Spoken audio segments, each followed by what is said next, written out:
Session number 21 के साथ हमने रीडिंग समाप्त करके इंग्लिश कम्युनिकेशन की जर्नी को स्टार्ट किया। इंग्लिश कम्युनिकेशन मतलब मन की हिंदी को सही तरीके से इंग्लिश में बोलना या लिखना। ये उद्देश्य साध्य करने के लिए हमको आपके साथ मिले हैं कुल मिलाकर 30 मिनट के 30 सेशंस। इन 30 सेशंस का हमारा पहला सेशन खत्म हो गया है, जिसमें हमने आपके साथ एक कॉन्सेप्ट किया जिसका नाम था प्रोनाउंस। वाक्य बनाने समय या बोलते समय एक ही नाम को बार बार रिपीट ना करने के लिए जिन शब्दों का उपयोग किया जाता है उन्हें हम कहते हैं प्रोनाउंस। 7 तरह के होते हैं, I, you, we, they, he, she, it. I यानी कि मैं, यू यानी कि तुम जिससे मैं बात कर रहा हूँ, वी यानी कि हम, दे यानी कि वे, ही यानी कि वह पुरुष, शी यानी कि वह स्त्री, इट यानी कि वो निर्जीव वस्तु, प्राणी या छोटा बालक। आज हम एक अत्यंत महत्वपूर्ण कॉन्सेप्ट की ओर बढ़ेंगे जिसके द्वारा मैं आपको लगभग 60 नए शब्दों का अर्थ बताऊंगा। तो शुरुआत करते हैं आज के कॉन्सेप्ट से जिसका नाम है action words. Action words, action यानी कि क्रिया। तो एक्शन वर्ड्स क्या हुआ? बिल्कुल सही, ऐसे शब्द जो क्रिया दर्शाते हैं। इंग्लिश में बहुत सारे ऐसे शब्द हैं, बोलना, कहना, सुनना, बैठना, उठना, इन सारे शब्दों के लिए एक एक वर्ड है ही। उन बहुत सारे शब्दों में से मैं आपके साथ आज के दिन में लगभग 60 एक्शन वर्ड्स करने वाला हूं। तो आज के सेशन के आखिर में आपके 60 शब्द के अर्थ भी याद रह जाएंगे। बट शुरू करने के पहले एक कॉन्सेप्ट, ओके? मैं आपसे हिंदी में 3 वाक्य बोल रहा हूं। पहला, मैं खाना खाता हूं। दूसरा, मैंने खाना खाया। और तीसरा, मैं खाना खाऊंगा। क्या फर्क है इन 3 वाक्यों में? पहले वाक्य में मैं बोल रहा हूं मैं खाना खाता हूं। कब? नियमित, हमेशा। तो ये हो गया प्रेजेंट टेंस यानी कि वर्तमान काल। दूसरे वाक्य में मैंने आपको बताया कि मैंने खाना खाया, मेरी खाने की क्रिया समाप्त हो गई, इसलिए ये हो गया भूतकाल, पास्ट टेंस। और तीसरे वाक्य में मैंने आपसे कहा एक ऐसी क्रिया के बारे में जो अभी तक घटी नहीं है, जो भविष्य में घटेगी, तो ये हो गया फ्यूचर टेंस यानी कि भविष्यकाल। तो हम किसी भी सेंटेंस को या तो प्रेजेंट टेंस में बोल सकते हैं, पास्ट टेंस में बोल सकते हैं या फिर फ्यूचर टेंस में बोल सकते हैं। वाक्य का काल तय करने की ताकत सिर्फ एक ही शब्द में होती है। जैसे कि इन 3 वाक्यों में काल तय किसने किया? बराबर खाना खाने की क्रिया दर्शाने वाले शब्द ने। इन 3 हिंदी वाक्यों के इंग्लिश वाक्य बनते हैं I eat food, present tense. Past tense होता है आई एट फूड और फ्यूचर टेंस होता है आई विल ईट फूड। ये तीनों वाक्यों में वाक्य का काल तय करने की ताकत ईट शब्द को मिली। पहले में ईट था इसलिए प्रेजेंट टेंस, दूसरे में एट था इसलिए पास्ट टेंस और तीसरे में विल ईट था इसलिए फ्यूचर टेंस। तो बच्चों, एक्शन वर्ड्स यानी सिर्फ शब्दों का अर्थ पढ़ना नहीं, ये शब्द इसलिए भी महत्वपूर्ण होते हैं क्योंकि ये जिन वाक्यों में आते हैं उन वाक्य का काल तय करने की ताकत इनके पास होती है। तो आज मैं आपको जो 60 एक्शन वर्ड बताऊंगा उसका अर्थ तो बताऊंगा ही, लेकिन इन एक्शन वर्ड्स को प्रेजेंट टेंस, पास्ट टेंस और फ्यूचर टेंस में क्या कहा जाता है ये भी मैं आपको बताऊंगा। तो शुरुआत करते हैं आज के सेशन से। 60 एक्शन वर्ड्स और हर एक एक्शन वर्ड का प्रेजेंट, पास्ट और फ्यूचर में क्या नाम होता है वो देखते हैं। आपके स्क्रीन पर अब एक एक करके कुछ शब्द आएंगे इंग्लिश में। मैं उनका उच्चार करूंगा, फिर उनका अर्थ आपको बताऊंगा, फिर प्रेजेंट, पास्ट और फ्यूचर टेंस में उन्हें क्या कहा जाता है ये भी आपको बताऊंगा। तो शुरुआत करते हैं। मेरा पहला शब्द है आंसर। आंसर यानी जवाब देना। वर्तमान काल में अगर किसी वाक्य में आंसर इस शब्द का उपयोग हुआ तो वहां पर ये आंसर या फिर आंसर्स इन दोनों में से एक रूप लेगा। कौन सा रूप कब लेगा मैं आपको बताऊंगा, लेकिन ध्यान रखना है कि प्रेजेंट टेंस में जवाब देने को इंग्लिश में या तो मैं आंसर कहूंगा या आंसर्स कहूंगा वाक्यानुसार। पास्ट टेंस में इसको कहते हैं आंसर्ड, ईडी लगता है आंसर्ड, और फ्यूचर टेंस में इसे कहते हैं विल आंसर। ध्यान रखिए, फ्यूचर टेंस में विल के बाद जो शब्द आएगा उसको कभी भी एस नहीं लगेगा। दूसरा शब्द कंप्लीट, पूर्ण करना। प्रेजेंट टेंस में वाक्यानुसार इसे मैं कंप्लीट कहूंगा या कंप्लीट्स। पास्ट टेंस में सेम ही रहेगा, कंप्लीटेड, और फ्यूचर टेंस में बनेगा विल कंप्लीट। ध्यान देना है, विल है और विल के बाद जो शब्द आएगा वो कभी भी एस से समाप्त नहीं होगा। अगला शब्द कंटिन्यू। कंटिन्यू यानी कि जारी रखना। प्रेजेंट टेंस में वाक्यानुसार कंटिन्यू या कंटिन्यूज एस लगेगा। पास्ट टेंस में ये बनेगा कंटिन्यूड और फ्यूचर टेंस में बनेगा will continue. Fourth, count. Count यानी कि गिनना। प्रेजेंट टेंस के वाक्यों में वाक्यानुसार मैं इसका उपयोग काउंट या फिर काउंट्स एस जोड़ के कर सकता हूं। पास्ट टेंस में इसका बनेगा काउंटेड और फ्यूचर टेंस में इसका बनेगा विल काउंट। विल काउंट्स नहीं। अंग्रेजी में ये चीज हमेशा ध्यान रखिए, विल के बाद जो भी शब्द आएगा वो कभी भी एस से समाप्त नहीं होगा। अगला शब्द देखते हैं क्राई यानी कि रोना। इसको प्रेजेंट टेंस में या तो क्राई होगा या क्राइज होगा। क्राइज का स्पेलिंग ना बच्चों CRYS नहीं होता, CRIS होता है। तो या तो क्राई या फिर क्राइज। इसका भूतकाल में पास्ट टेंस में बनेगा क्राइड, CRIED, और फ्यूचर टेंस में क्या बनेगा will cry, will cry. Next word DANCE, dance यानी कि नाचना। प्रेजेंट टेंस यानी वर्तमान काल में यह रहेगा डांस या फिर डांसेस, एस जुड़ेगा। पास्ट टेंस में इसका बनेगा डांस्ड और फ्यूचर टेंस में बनेगा विल डांस। अगला शब्द ड्रॉप। ड्रॉप यानी गिराना, ऊपर से नीचे गिराना। इसका प्रेजेंट टेंस में ड्रॉप या फिर ड्रॉप्स। पास्ट टेंस में ड्रॉप्ड, DROPPED, और फ्यूचर टेंस में विल ड्रॉप। अगला शब्द एंड। एंड यानी कि समाप्त करना, खत्म करना। प्रेजेंट टेंस में एंड या फिर एंड्स।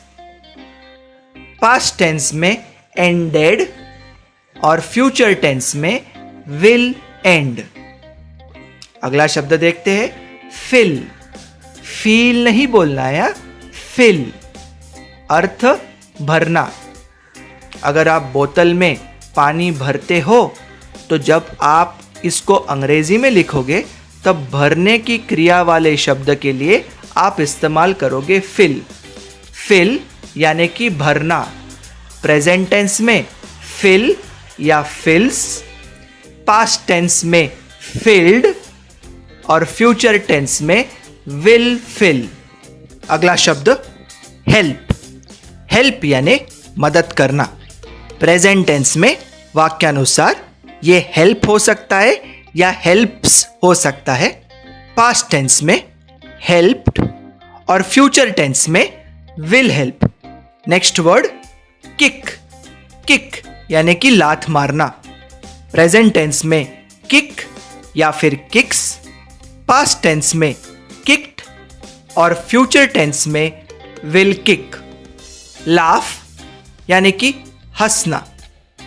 प्रेजेंट टेंस में यानी कि वर्तमान काल में लाफ या फिर लाफ्स, पास्ट टेंस में लाफ्ड और फ्यूचर टेंस में विल लाफ। मैरी यानी कि शादी करना या विवाह करना। प्रेजेंट टेंस में वाक्यानुसार या तो ये मैरी रहता है या फिर मैरीज होता है। स्पेलिंग देखना है MARRIES। पास्ट टेंस में मैरिड और फ्यूचर टेंस में will marry. Next word melt, melt यानी कि पिघलना। प्रेजेंट टेंस में वाक्यानुसार या तो ये मेल्ट होगा या मेल्ट्स होगा। पास्ट टेंस में मेल्टेड और फ्यूचर टेंस में विल मेल्ट। अगला शब्द ओपन, ओपन यानी खोलना।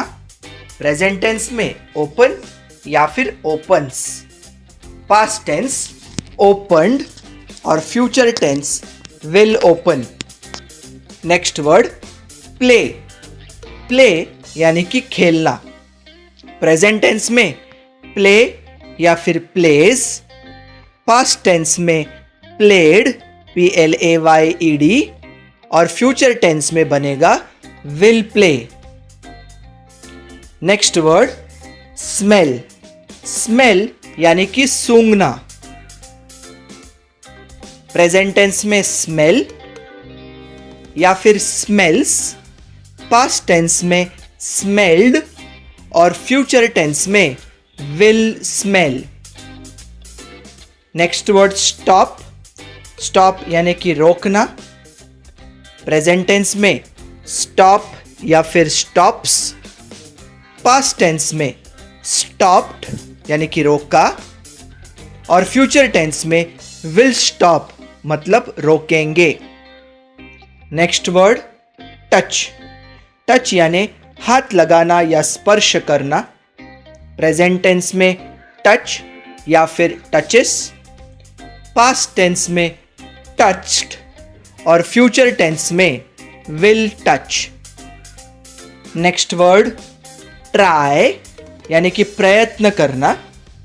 प्रेजेंट टेंस में ट्राई या फिर ट्राइज, पास्ट टेंस में ट्राइड प्रयत्न किया और फ्यूचर टेंस में विल ट्राई यानी प्रयत्न करेंगे।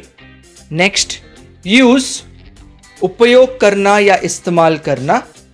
प्रेजेंट टेंस में यूज या यूजेस, पास्ट टेंस में यूज्ड इस्तेमाल किया और फ्यूचर टेंस में विल यूज यानी कि इस्तेमाल करेंगे। नेक्स्ट वर्ड वेट यानी कि राह देखना। प्रेजेंट टेंस में वेट या वेट्स, पास्ट टेंस में वेटेड इंतजार किया, फ्यूचर टेंस में विल वेट इंतजार करेंगे। नेक्स्ट वॉक, वॉक यानी कि चलना, पैदल चलना।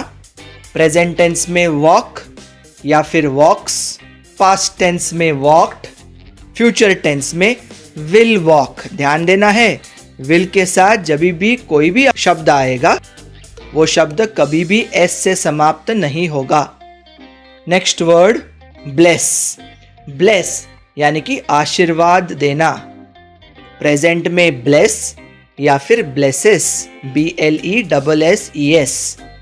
पास्ट टेंस आशीर्वाद दिया, ब्लेस्ड और फ्यूचर टेंस आशीर्वाद देंगे यानी कि will bless. Next word pray, pray यानी कि प्रार्थना करना। प्रेजेंट टेंस में प्रे या फिर प्रेस, पास्ट टेंस में प्रेड PRAYED और फ्यूचर टेंस में विल प्रे। रिमूव यानी कि निकालना। प्रेजेंट टेंस में रिमूव या रिमूव्स, पास्ट टेंस में रिमूव्ड निकाला, फ्यूचर टेंस में विल रिमूव निकालेंगे। एक आखिरी शब्द लेते हैं, सेपरेट।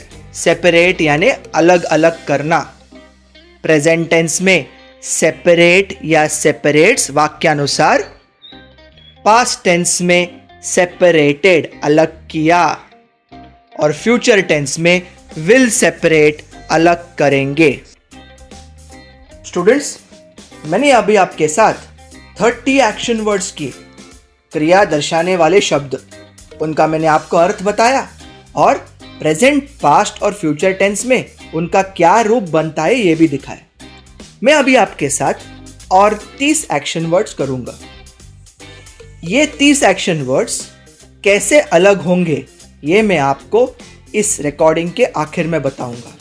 तो शुरुआत करते हैं अगले 30 एक्शन वर्ड्स के साथ, जिनको हम कहेंगे इरेग्युलर एक्शन वर्ड्स, अनियमित एक्शन वर्ड्स। जो पहले वाले 30 थे ना, वो थे रेगुलर एक्शन वर्ड्स, नियमित एक्शन वर्ड्स।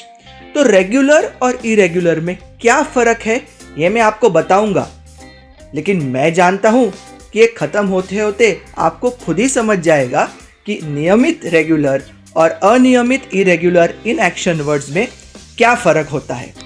तो 30 रेगुलर एक्शन वर्ड्स समाप्त करने के बाद अब हम शुरुआत कर रहे हैं 30 इरेगुलर एक्शन वर्ड्स की। मेरा पहला वर्ड है ब्रिंग। ब्रिंग यानी कि लाना। प्रेजेंट टेंस में या तो ब्रिंग होगा या ब्रिंग्स वाक्यानुसार। पास्ट टेंस में इसका स्पेलिंग होता है brought, BROUGHT, brought. Future tense बहुत आसान, विल और बिना एस वाला मेन शब्द यानी कि ब्रिंग, तो फ्यूचर टेंस हो गया विल ब्रिंग। तो ब्रॉट हो गया लाया, विल ब्रिंग होगा लाऊंगा। Next word by. बाय यानी कि खरीदना, पैसे देके खरीदना। प्रेजेंट टेंस में ये तो बाय होता है या फिर बाइज होता है। पास्ट टेंस हो गया बॉट। बॉट खरीदा, स्पेलिंग है BOUGHT। बच्चों ध्यान देना, पैसे देकर खरीदने की पास्ट टेंस की क्रिया को कहते हैं बॉट, बट सिर्फ लाने की क्रिया को पास्ट टेंस में कहते हैं ब्रॉट। पास्ट टेंस में खरीदना यानी बॉट और पास्ट टेंस भूतकाल में लाना यानी कि ब्रॉट। इसका फर्क हमेशा याद रखिए, ब्रॉट और बॉट में क्या अंतर होता है। दोनों भूतकाल के शब्द होते हैं। ब्रॉट होता है उठाकर लेके आना और बॉट होता है पैसे देकर खरीदना। दोनों पास्ट टेंस के वर्ड्स। और बाय का फ्यूचर टेंस बनेगा विल बाय। नेक्स्ट वर्ड कम। कम यानी कि आना। प्रेजेंट टेंस में हो गया कम या फिर कम्स वाक्यानुसार। भूतकाल में इसका शब्द बन जाता है केम और फ्यूचर में यह बन जाता है will come. Next word drink. Drink यानी कि पीना। प्रेजेंट टेंस में हो गया ड्रिंक, ड्रिंक्स। पास्ट टेंस में बन जाता है ड्रैंक और फ्यूचर टेंस में बन जाता है will drink. Next word fall यानी कि गिरना। प्रेजेंट टेंस में फॉल या फिर फॉल्स। पास्ट टेंस में फेल यानी कि गिरा और फ्यूचर टेंस में विल फॉल यानी कि गिरेगा। Next word find. फाइंड यानी कि खोजना या ढूंढना। प्रेजेंट टेंस में इंग्लिश वाक्य में इस शब्द का रूप होगा फाइंड या फिर फाइंड्स वाक्यानुसार। पास्ट टेंस में हो जाता है फाउंड। फाउंड यानी ढूंढा और फ्यूचर में बनेगा विल फाइंड यानी कि ढूंढेंगे। अगला शब्द फॉरगेट, अर्थ भूल जाना। वर्तमान काल यानी कि प्रेजेंट टेंस में वाक्यानुसार या तो ये फॉरगेट होगा या फॉरगेट्स होगा। पास्ट टेंस यानी भूल गया होता है फॉरगॉट। फ्यूचर टेंस यानी भूल जाऊंगा हो जाएगा will forget. Next word give, give यानी कि देना। प्रेजेंट टेंस में गिव या फिर गिव्स, पास्ट टेंस में गेव यानी कि दिया, और फ्यूचर टेंस में हो जाएगा will give. Next word go, go यानी कि जाना। कम का विरुद्धार्थी होता है। प्रेजेंट टेंस में ये रहेगा गो या फिर गोज, GOES। भूतकाल पास्ट टेंस में ये बन जाएगा वेंट यानी कि गया, और फ्यूचर में ये बनेगा विल गो यानी जाएगा। नेक्स्ट वर्ड कीप, कीप यानी कि रखना। प्रेजेंट टेंस में वाक्यानुसार ये शब्द कीप हो सकता है या कीप्स हो सकता है। पास्ट टेंस में ये बन जाएगा केप्ट यानी कि रखा, और फ्यूचर टेंस में बनेगा विल कीप यानी कि रखेंगे। अगला शब्द गेट, अर्थ मिलना। प्रेजेंट टेंस में गेट या फिर गेट्स, पास्ट टेंस में बन जाता है गॉट यानी कि मिला, और फ्यूचर टेंस एकदम आसान विल गेट यानी कि मिलेगा। अगला वर्ड कट, कट यानी कि काटना। पास्ट टेंस में इसको हम कट ही कहेंगे, मतलब अंग्रेजी में कट इस शब्द का पास्ट टेंस भी कट ही रहेगा। फ्यूचर टेंस विल कट बन जाएगा। अगला शब्द है सिंग, सिंग यानी गाना गाना। ध्यान से सुनिए, अंग्रेजी में गाने को यानी कि बोल को सॉन्ग कहते हैं और गाने की क्रिया को कहते हैं सिंग। प्रेजेंट टेंस में इसका बनेगा सिंग या सिंग्स, पास्ट टेंस में ये बन जाएगा सैंग, और फ्यूचर टेंस में इसका बन जाएगा विल सिंग। अगला वर्ड सिट, सिट यानी कि बैठना। Past tense sat, future tense will sit. Past tense sat यानी बैठे या बैठा, फ्यूचर टेंस यानी बैठूंगा या बैठेंगे। नेक्स्ट वर्ड स्लीप यानी कि सोना। पास्ट टेंस सोया बन जाता है स्लेप्ट, फ्यूचर टेंस सोऊंगा बन जाएगा विल स्लीप, और प्रेजेंट टेंस हमेशा की तरह या तो स्लीप रहेगा या स्लीप्स रहेगा। नेक्स्ट वर्ड स्पीक यानी कि बोलना या बात करना। प्रेजेंट टेंस में स्पीक या फिर स्पीक्स, पास्ट टेंस यानी कि बात की बन जाएगा स्पोक, और फ्यूचर टेंस बन जाएगा will speak. Next word stand, stand यानी खड़े रहना। प्रेजेंट टेंस में या तो स्टैंड या स्टैंड्स, पास्ट टेंस बन जाएगा स्टूड, और फ्यूचर टेंस बन जाएगा will stand. Next word steel, steel यानी कि चोरी करना। इसका प्रेजेंट टेंस में या तो स्टील बनेगा या स्टील्स, पास्ट टेंस में यानी कि चोरी की शब्द है स्टोल, और फ्यूचर टेंस में चोरी करूंगा इसका बनेगा will steal. Next word stick, stick यानी कि चिपकाना। Past tense stuck, future tense will stick. Next word take यानी कि लेना। प्रेजेंट टेंस टेक हो सकता है या टेक्स हो सकता है, पास्ट टेंस टुक, और future tense will take. Next word teach यानी कि पढ़ाना। प्रेजेंट टेंस में टीच या फिर टीचेस, ES जुड़ेगा। पास्ट टेंस बन जाएगा taught। फ्यूचर टेंस बन जाएगा will teach। Next word think। think यानी कि सोचना। प्रेजेंट टेंस में think या फिर thinks वाक्यानुसार। पास्ट टेंस में thought। thought THOUGHT। Future tense में ये बन जाएगा will think। Next word throw यानी कि फेंकना। जो बॉल फेंकते हैं हम उसे कहते हैं throw. Past tense threw, THREW उच्चार बनेगा थ्रू। फ्यूचर टेंस बनेगा विल थ्रो। नेक्स्ट वर्ड और अभी इस सेट का आखिरी वर्ड राइट यानी कि लिखना।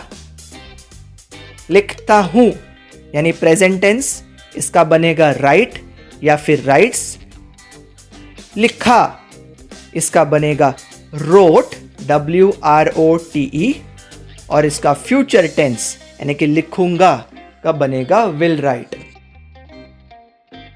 सो स्टूडेंट्स, हमने 30 रेगुलर एक्शन वर्ड्स और 30 इरेगुलर एक्शन वर्ड्स देखे। तो क्या आप अब बता सकते हैं कि नियमित और अनियमित एक्शन वर्ड्स में क्या फर्क होता है? जी बिल्कुल सही। नियमित और अनियमित एक्शन वर्ड्स का अंतर उनके पास्ट टेंस यानी कि भूतकाल के रूप में होता है। रेगुलर एक्शन वर्ड्स, नियमित एक्शन वर्ड्स में हम डी या ईडी जोड़ के उस शब्द का भूतकाल बना देते हैं। लेकिन अनियमित या इरेगुलर एक्शन वर्ड्स में सिर्फ डी या ईडी नहीं जोड़ता, कभी कभी पूरा का पूरा स्पेलिंग ही बदल जाता है। उदाहरण के तौर पर बाय, BUY का पास्ट टेंस हो गया बॉट, BOUGHT। तो अगर हमें अंग्रेजी सीखनी है और अंग्रेजी भाषा में हमें आत्मविश्वास से वाक्य बनाने हैं तो हमारी शब्द संपत्ति बढ़नी चाहिए। मैं कोशिश करूंगा कि बचे हुए सेशंस में मैं आपकी शब्द संपत्ति लगभग 1000-1500 शब्दों तक लेके जाऊं। फिर आप भी बिना रुके अंग्रेजी में वाक्य बना पाएंगे।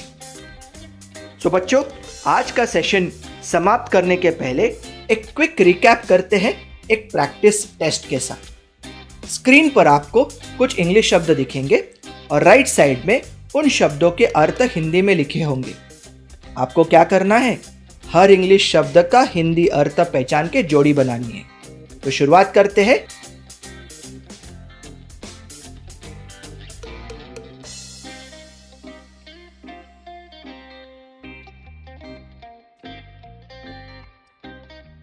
स्टूडेंट्स, इस टेस्ट के आंसर्स है इस प्रकार। चलो और एक टेस्ट लेके आज के सेशन की समाप्ति करते हैं। फिर से स्क्रीन पर कुछ इंग्लिश वर्ड्स और कुछ हिंदी अर्थ आएंगे। आपको जोड़ी लगानी है। Your time starts now.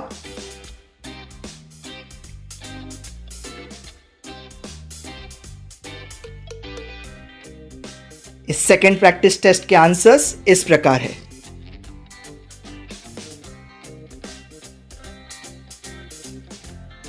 Dear students, इसके साथ सेशन 22 यही समाप्त हो रहा है। आज के सेशन में अगर आपने ध्यान दिया होगा तो जब जब मैं आपको प्रेजेंट टेंस में एक्शन वर्ड का रूप बताता था तब यह कहता था कि वाक्यानुसार एस लगेगा या नहीं। ये वाक्य में क्या रहेगा तो एस लगाएंगे और क्या रहेगा तो एस नहीं लगाएंगे, इसका उत्तर मैं आपको कल देने वाला हूं। कल का सेशन बहुत महत्वपूर्ण है। कल के सेशन का कॉन्सेप्ट अगर आपको ध्यान में समझ में आया तो इसके आगे आप ऐसी वाली गलती कभी भी नहीं करेंगे जिसके चलते आपकी अंग्रेजी सामने वाले को समझ ना आए। सो आज आपने आपका समय देकर ये सेशन देखा, इसके लिए आप सभी का बहुत बहुत थैंक यू। कल मिलेंगे, तब तक all of you take care, have fun.